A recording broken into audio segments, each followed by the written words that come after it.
All right, y'all. So it's discussion time. Some of my favorite times on this channel. I'm not gonna lie to you. Today we have an interesting topic, maybe a controversial topic. I don't even know why I'm saying maybe. That shit it's controversial as hell. This video is called BLACKPINK's Pink Venom was not good. And here's why. If you haven't watched my reaction, you can watch it. I'm gonna spoil it for you. Actually, no, I'm not. Go ahead and watch it, and you'll see how I actually feel about this album off first listen. And I love making second, third listens, or I love taking second and third listens, or fourth or fifth listens, or however many listens I need to actually get a grasp of specific songs, specific albums, just to make sure I know what I'm talking about, or make sure I'm not tripping. You know what I'm saying? And also, I'm not afraid to listen to people who have different opinions than me. I feel like if you listen to people who have different opinions, then you get a more understanding of the world that you're in. But that's me. And we're about to watch this video from actually one of my most, one of I don't even know what to call her channel. It's not my favorite, but it's something that I like to look at, you know, because I just want to like see where people's heads are at. You know what I'm saying? In this world of just straight support, it's like a spectrum of support. Like either you stand the fuck out of them, or you hate the fuck out of them. And we all know there is a middle ground. So I feel like watching these types of videos, I can find a middle ground and get as much information as I can. And I got a question for y'all. What do you look for in your favorite K-pop group? Or let's get more specific. What do you look for in a K-pop song? What makes you tick in a K-pop song? What makes you tick in a K-pop album? To me, if y'all already, I'm pretty sure some of y'all know my body, but some of y'all don't know my body. In a K-pop song, I look for vocals, instruments, a bridge. Y'all can get me with a nice ass bridge. And that's with songs. With albums, cohesiveness, experimentation. Experimentation might be in the songs as well. But I look for a broad range of things. And I show more respect with the creation of the music rather than if it's good or not. If a song isn't good to me, I will say it's not good. I've done it before. I'll do it again. But at the same time, it feels like it's not really that much of a margin for error in this culture. So it's like a lot of songs are going to be good as hell, and you're going to get some of them songs that aren't good. But this is why I watch, you know what I'm saying? This is why I watch these videos. This is vixxo's video, and y'all remember, don't send no hate. If you're going to go in the comments, be respectful. If you want to disagree, be respectful. You know what I'm saying? I call vixxo the Anthony Fantano of K-pop. Although there are other channels that actually talk about what she talks about. But I feel like she talks about it in a more informative way. Even if she probably doesn't have that much merit to talk about it, but neither do I. This is my second year in this shit, so honestly, actually, tenure don't even matter for real, because you can be a fan or a whatever the hell for 10 years, and you could be wrong for 10 straight years. So I'm just rambling. It's been 4 minutes already, so let's get to the video. As you can tell, this is gonna be a nice discussion. So let's go. Let's get it. Let's go. Y'all wanna know a little secret? I got a Patreon. Over there is where we watch exclusive videos. You know what I'm saying? For example, we got Queendom, Kingdom, Road to Kingdom, Bon Voyage, In the Soup, DVDs, K-dramas, pretty much anything that can't go on the channel. If you want to support the channel a little bit more, go ahead over to my Patreon. Let me know what you think about it. You know what I'm saying? But if not, it's still cool. It's okay. All I ask for you to do is subscribe, leave a like down below, and tell your friends about me. So that's about it. Let's get back to the video. Hey. I'm not gonna hold you. This intro is actually hard as fuck. Let's get it. Hi everyone, Hello. I'm back again with another video. For this video, I'm going to be reviewing BLACKPINK's recent pre-release with the track Pink Venom. Oh yeah, I should actually say what I thought about Pink Venom. I don't know why I was talking for 4 minutes straight. Pink Venom to me is a good song, but from what I've heard of BLACKPINK's stuff, it sounds very safe. To me, it sounds very safe, and it's like, god damn. They were on hiatus for 2 years, and they dropped the song that sounds like what they probably have dropped 2 years ago. I respect it, but I can understand why people are disappointed. Like, say it like this. Say if Rihanna, since there was a Rihanna reference in this song, say Rihanna, you know, when she dropped Anti in 2017, if she left, because, you know, she hasn't made music for a long ass time, if she came back and gave you Anti 2, some people would be a little bit disappointed. But you never know. So let's go. Sorry for talking so damn much. God damn. However, before we get into this video is sponsored. Nope, I don't get sponsors. Get out of here. Get out of here. Okay. Love as a collab out with the links in the description and pinned comment. Hey, Mark. And thank you again to Fashion Chingu for sponsoring this video. Albeit the group already released Ready to Love as a collaboration track with PUBG just a few weeks ago. Let's read. I'm sorry. Once again, I'm sorry for talking so much. Y'all get y'all popcorn if you haven't already. As always, these are just my personal thoughts and opinions. I enjoy viewing through a critical lens, and thus, these videos shouldn't be taken too seriously. Please feel free to leave your thoughts and opinions below, as I'd love to open up a forum for discussion. Let's please keep it respectful. Hell yeah. Moreover, she used moreover. I like that. See, she is... I like that, sorry. If you like this video or my content, don't forget to like, comment, share, and subscribe. Boom. Let's get it. So I feel like this can also be considered as one of the group's first official releases since 2020 and serves as a pre-release single for their upcoming album to be released this September. Produced by the quote-unquote fifth member of BLACKPINK, Teddy Park, alongside other in-house YG producers such as 24 and R.T, Pink Venom opens up a new era for BLACKPINK and what they have to bring to the K-pop scene after an extended hiatus as the girls explored other ventures and avenues such as solo music and acting projects.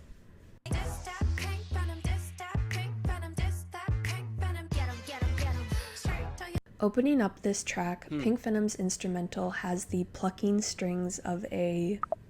I don't know how to pronounce this word, but I don't want to butcher it, so that's what it's called, but it's a traditional Korean instrument, and it kind of has this... Hold on, what is that? What is that called? Because I've been trying to figure out what it's called, and I looked in the comments, and I also forgot. What is that shit called again? Oh, shit. I see why you don't want to... God damn, what the fuck? Oh, I see why you don't want to butcher that name. Hold on. Come on, where's the pronunciation? 조멍고. Jamongo. Geomungo. All right, okay. Siri, Jamongo. Okay, Jamongo. All right. This chorus of chanted BLACKPINKs to kind of establish this anthemic theme to the song. Based on the sparse teasers alone we received for this track, it already made kind of connections similar to Fiancé by Minho, who is also under YG, which was kind of a traditional Korean folklore inspired comeback. Tradition Korean instrument samples in K-pop always has and always will be probably one of my favorite sound concepts in the industry, with tracks like VIXX's Shangri-La and Super M's Tiger Inside holding as some of my favorite K-pop tracks of all time. You can't go wrong with the Korean traditional vibe. You cannot go wrong with it. You really can't. Like, I don't know what it is about that, but to me, you can't go wrong with that shit. I feel like they're using K-pop songs surge forward in breadth and depth and make the whole compositions just feel a lot more full and hearty. To speak in retrospect, I honestly wish we kind of had stayed there for the majority of the song, but I'll circle back to this thought later. We then keep in this theme as we head into the Jennie and Lisa verses. Now, before you all go, whoa, plagiarism, BLACKPINK plagiarized Rihanna. This is very obviously just a fun and cheeky reference to the melody line in Pon de Replay, even making it obvious by clipping the first line of the verse, which was just kind of heard in this interpolation.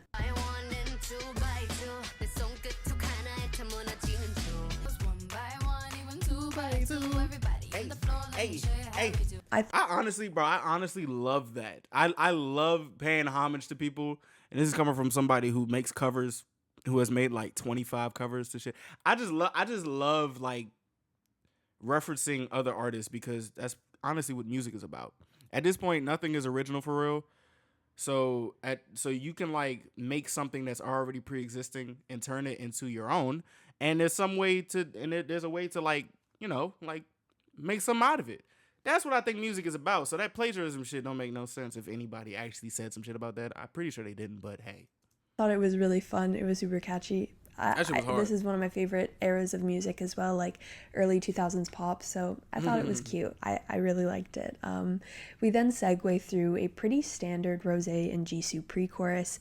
I feel like this time around it kind of lacks the resounding climactic cinematic feel we usually hear in these sections, and it just kind of makes for a pretty whelming lead up until we reach the height of the track, which is the chorus.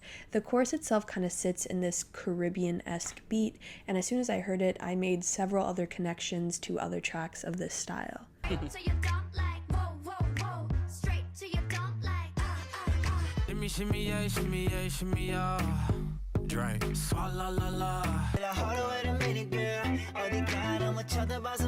On its own, I think it's fun. I think in terms of the whole piece, it doesn't quite make sense, but again, we'll get back to that. And after the standard Blackpink chorus is given, we then kind of go into this late 90s Missy Elliott adjacent rap break, which I thought was super fun. The soundscape and the samples used, super reminiscent of the era. Again, doesn't make sense after the chorus we just heard, not really. I digress from that thought, and then we just kind of rinse and repeat for the rest of the track.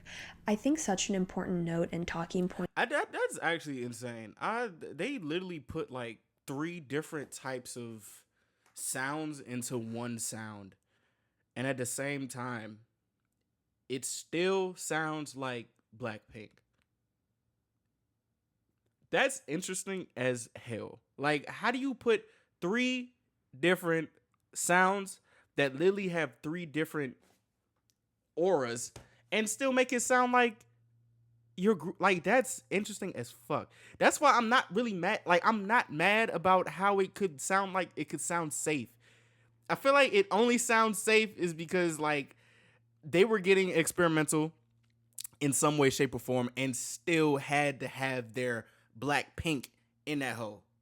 And I feel like that Blackpink shines so bright, regardless of what you put in the song, it still sounds like Black. Like, that is talent. I'm not gonna hold you. That's talent for real. About this song is just how different all the different segments and sections sound to one another. There's a point, especially in the first half, where the sections just begin to feel so disjointed entirely with their differing soundscapes. Like the verses sound so different from the pre-chorus, and then the chorus has no connection to the pre-chorus, and then the rap is on an entirely different like field of its own. It's really jarring first listen. I can definitely appreciate what they're trying to do here. Jin Lisa's rap, Rosé Jisoo pre-chorus, beat drop, Jin Lisa rap, Rosé Jisoo pre-chorus, beat drop, Rosé Jisoo bridge, party ending style chorus. I mean, hey, not gonna hold you. It don't really sound like that much of a damn, that don't really sound too far off. Like, that shit don't really sound, like, on paper, it sounds cohesive, but in execution, it may get all a little jumbled up, you know what I'm saying? I just feel like at this point, if people just add 2 to 3 more, like, concepts or sounds in one song, I automatically think of NMIX's debut. And it kind of makes me sad, but yeah. They're trying not to make this typical Blackpink structure sound too obvious, and at some parts, I do think it works at kind of covering this formula with a new coat of sheen. However, I would be lying to say if it negated this point entirely. While I do think it does take a couple of listens to really let the ideas click together, I do feel like the motifs being presented here kind of read as incohesive in nature, and altogether just create an amalgamation that needs more to hold it all together. She uses big words, and it makes it sound a lot more informative. That's why I like her so much. Like she can, I don't know. I feel like I'm just like simple minded in execution, but inside my head, it's a lot of shit that be going on. I don't know. I just like listening to people that actually use words from a fucking dictionary. I don't know. I just love it. I'm sorry. There are definitely some parts and samples that try to string it all along and tie it all together at the end, Yeah, they but the tried. arrangement just isn't strong enough to do so in its final chorus. I do think Teddy here is definitely taking inspiration from the current beat switch trend that is happening in K-pop that was definitely popularized by aespa's Next Level, but it doesn't quite meet the transitions nor theming that made that beat switch up specifically work. SM's production managed to perfectly curate this idea of a beat switch, and I just haven't seen other songs that are trying to emulate it come close since. Now also, before you go, well, what do you expect? Blackpink has been doing this formula for ages now. Of course it sounds like a typical Blackpink song. I would definitely recommend checking out my video where I go in depth about Teddy Park's producing style and my personal qualms with it. After that, much akin to the pre-chorus, when we finally shuffle through to the bridge, again, I just feel like it lacks a lot of the oomph and depth these parts typically have in Blackpink tracks. There's nothing particularly interesting happening in its chord progressions, nor do I feel like we're building this tension or release to be found in its development. Anticlimactic like songs after a great hiatus is so it's so risky. Because if you don't live up to the expectations, it's all downhill from there. Or in Western music, I haven't really seen like a crazy hiatus from a group like this to lead to an anticlimactic song. But at the same time, their fan bases like Blinks are so like they're so supportive. So it's like, at the end of the day, they still gonna win. But at the same time, that's not going to negate the, you know what I'm saying, what's actually going on. Honestly, I wouldn't say this is a 5 out of 10. I would, because a 5 out of 10 is a 50. That's a fucking fail. But I would give this like a nice little 7. I'll give it a nice little 7. 7.5. 7 to 7.5. You know, that's me though. But 5 out of 10, that's why I call her an Anthony Fantano K-pop. It's kind of your run-of-the-mill, slowed, stripped-back section that instead feels like a heavy weight on the track. I feel like this is definitely a song that could have easily cut this section out, and I actually wouldn't have minded as much or like had a problem with it. I feel like it didn't really need a bridge because these parts in the arrangement actually end up slowing it down in momentum instead of serving as respective transitional sections nor building hype for this really high energy track. I do think this is one of the worst YG party choruses to date, and they are typically my favorite part of YG songs.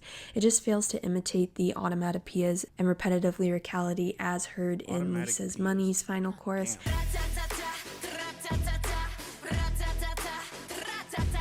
This was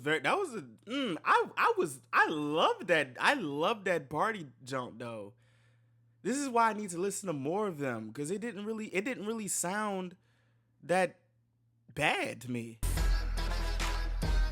Oh shit. It just I see what she means now. Okay. I see. I get it. keeps me from ranking this song any higher. I genuinely think the first minute and 45 seconds of this track is very solid in this kind of camp way, but as we continue on, it all begins to just kind of fall apart at the seams and doesn't quite seem to understand or know where it's going or what it's trying to do. Oof. I definitely don't really think this is a quote-unquote good song from Blackpink or good song in general, but it definitely has its catchy moments. Someone on Curious Cat called it mascara core, and I would definitely have to agree. Mascara I think it core? serves its purpose as a pre-release single, and it does get Sorry, I'm kind of slow. We gotta what that shit say? Go back. For reference, Mascara is a track by XG, and while I think it's a bad song when looking at technical aspects, I can still admit that it's super catchy and fun. Mascara core. Huh. It serves its purpose as a pre-release single, and it does get me really excited for the upcoming album. There were some fun samples and ideas of composition here, and it definitely reads as a hype Blackpink track. I think it's a safe song to come back with after their hiatus, and while I do think a lot of the technical aspects are a bit clunky, there is some fun stuff to chew on here. And that concludes this video. I hope you guys enjoyed, and again, thank you so much for watching. This wasn't bad. I'm not gonna lie to you. This was not a bad, like, informational video to me. I would disagree that it's a 5 out of 10, but hey, opinions can never be right or wrong. So, but at the same time, I just want to, like, I think of it as like this. It's good that they came back with some safe shit. This is a pre-release track, you know. Y'all have let that be known in the comments that this is a pre-release track. Y'all have let that be known. Y'all let me know that was a pre-release track. So it's not really too much to think, but it's just like, god damn, they came back and gave us something safe. This album, I feel like this safe thing that they've given us makes me excited for the album, but it also adds to the anticipation. So I'm excited to wait till this damn album comes out. I wanna, you know what I'm saying? I'm gonna listen to it. So I'm not saying like this shit is not a bad song. It's not a bad song to me, but at the same time, I think of it like this. Now that I'm getting more and more tapped in to different groups, I feel as though they can't stay safe. I feel as though being safe is more of a risk than actually going crazy and off the rails with some other type of concept. Because from what y'all been sending me, hey, I feel like they gonna have to step their shit up. To me, I feel like they are, because what we've been listening to for the past couple weeks, it's been god damn. God damn. That's what I'm saying. Like, y'all should check out these reactions that I've been doing. I've been pushing out shit for every damn day. Y'all gotta check it out. Just like in K-pop, I feel like it's gonna be a wild ass change. It's gonna be a wild ass change, and or shift of a tide. Let's say that. And if you still on your same type of wave that you were on like 2 years ago, you might get left behind. And I feel like nobody is immune to that. But that's just me. You know what I'm saying? If y'all have any thoughts, put it in the comments down below. You know what I'm saying? How do y'all feel about this video? How do y'all feel about my comments? How do y'all feel how my comments could come across more informative? Just let me know. I love all types of feedback. But at the same time, how do y'all feel about Pink Venom? This is the second video I've done. Well, third technically if you count the teasers. This is the third video I've done about Pink Venom. And at the end of the day, I'm excited for this album. I'm excited for what's to come. I'm somebody who loves learning new things. I love all that shit. Even if it sounds like someone is making brain dead comments, I still like it because I love discussion, discourse, and chaos from time to time. But nevertheless, if y'all enjoy, please leave a like down below. Subscribe if you're new, turn on my post notifications, and tell your friends about me. You're not finna get this many videos of me talking so damn much. So I hope y'all enjoyed. Thank y'all for watching. Thank y'all for everything. And I will see you guys in the next one. Oh yeah, and y'all should... Damn, bitch! Y'all try to shut me up. Fuck around with y'all. Damn. And go ahead and get y'all some Sebastine University merch before it's too late. Bro, I hate promoting shit so much. It feels so cringe, but you have to do it. I hate that shit. I love the fuck out of y'all. Thank y'all for watching. Thank y'all for everything. And I'll see you guys in the next video. Y'all be easy, all right? All right, bet. Bye.